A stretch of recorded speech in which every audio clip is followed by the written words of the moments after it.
दिव्या 8 साल की लड़की थी, लेकिन इतनी छोटी सी उम्र में भी दिव्या बहुत समझदार थी। परिवार में उसकी विधवा माँ कौशल्या और दिव्या ही थे। दोनों माँ बेटी जैसे तैसे अपना गुजर बसर किया करते थे। ऐसे ही एक दिन दिव्या अपने दोस्तों के साथ खेल रही थी। खेलते खेलते दिव्या को भूख लग जाती है। दिव्या अपने दोस्तों से बोलती है, अच्छा, तुम सब खेलो, मैं अपने घर जा रही हूँ। मुझे बहुत जोर से भूख लग रही है। अच्छा ठीक है, हम भी अपने अपने घर जा रहे हैं, हमको भी बड़ी भूख लगी है। दिव्या भागते भागते अपने घर की तरफ जाती है। दिव्या घर आने के बाद अपनी माँ को आवाज लगाने लगती है, क्योंकि दिव्या को बहुत जोर से भूख लग रही थी। अच्छा दिव्या, तू यहीं रुक, मैं जरा देखती हूँ कि रसोई में खाने के लिए क्या है। घर में खाने को कुछ भी नहीं था। कौशल्या फिर भी रसोई में जानबूझकर खाने के लिए कुछ न कुछ ढूंढने लगती है। यह देखकर दिव्या कहती है, माँ जल्दी दो ना, मुझे बहुत जोर से भूख लग रही है। अरे बाबा रुकना, मैं तेरे लिए कुछ ढूंढ रही हूँ बेटा। तुझे तो पता ही है, घर में राशन खत्म हो चुका है और हमारे पास अभी पैसे भी नहीं हैं। समझ में नहीं आ रहा कि तुझे खाने के लिए अब क्या दूं। अरे माँ, तो तुम एक काम करो, मुझे एक ग्लास पानी में चीनी का घोल बनाकर दे दो, मैं उसे ही पी लेती हूँ। कम से कम मेरी भूख तो शांत हो जाएगी। यह सुनकर कौशल्या की आंखों में आंसू आ जाते हैं और वह उदास होकर अपनी बेटी से कहती है, मैं जानती हूँ बेटा कि तुझे बहुत भूख लग रही है, लेकिन क्या करूँ, मैं भी मजबूर हूँ। मेरे पास अभी पैसे नहीं हैं और ना ही घर में खाने के लिए थोड़ा राशन बचा है। तू एक काम कर बेटा, मेरे साथ लाला की दुकान पर चल। लाला ने हमें पहले भी बहुत उधार दिया है। मुझे पूरी उम्मीद है कि लाला इस बार भी मुझे थोड़ा बहुत राशन उधार दे ही देगा। अच्छा ठीक है माँ, चलते हैं फिर। दिव्या और उसकी माँ दोनों लाला की दुकान पर जाती है। लाला, थोड़ा राशन उधार दे दो, अभी मेरे पास बिल्कुल भी पैसे नहीं हैं। घर में खाने को एक दाना भी नहीं है।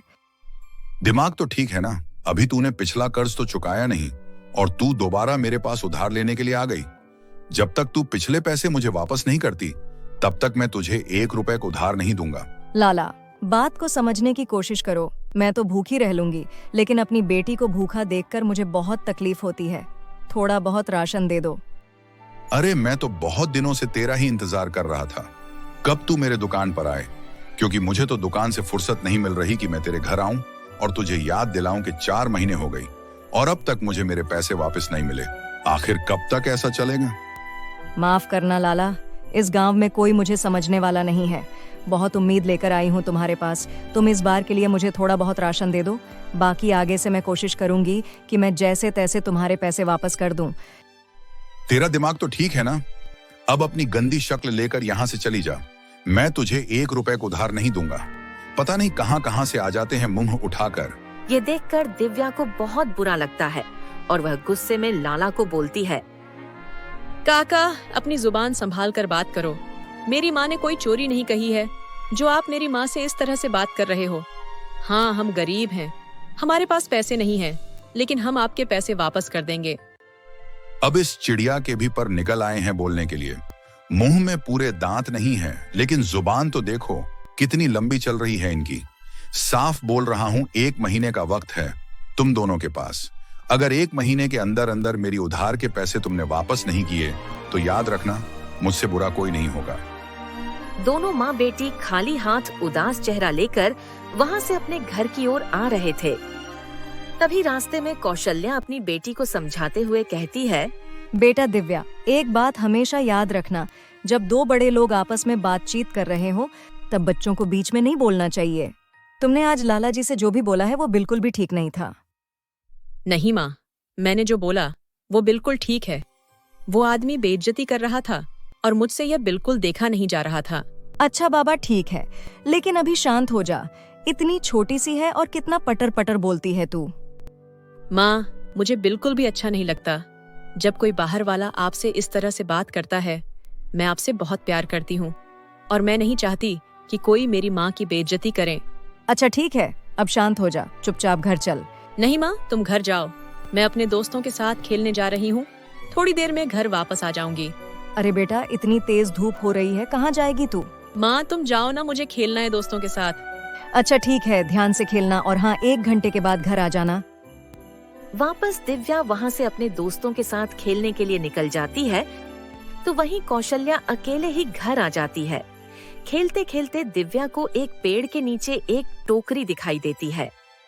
उस टोकरी में बहुत सारे हरे हरे टिंडे रखे हुए थे। उसी टोकरी में एक कद्दू भी था। उस कद्दू को देखकर दिव्या हैरान हो जाती है और उस कद्दू को अपने हाथ में उठा लेती है। एक बात समझ में नहीं आई, भगवान ने इसे इस तरह अलग क्यों बनाया? जैसे हम गरीब हैं, हमें अमीरों से अलग बनाया है। भगवान ने वैसे ही इस बेचारे को भी। दिव्या के इतना बोलते ही वह कद्दू दिव्या से बोलता है, मैं जादुई कद्दू हूँ, कौन हो तुम? मैं तुम्हें खा जाऊंगा। जादुई कद्दू की आवाज सुनकर दिव्या डर जाती है।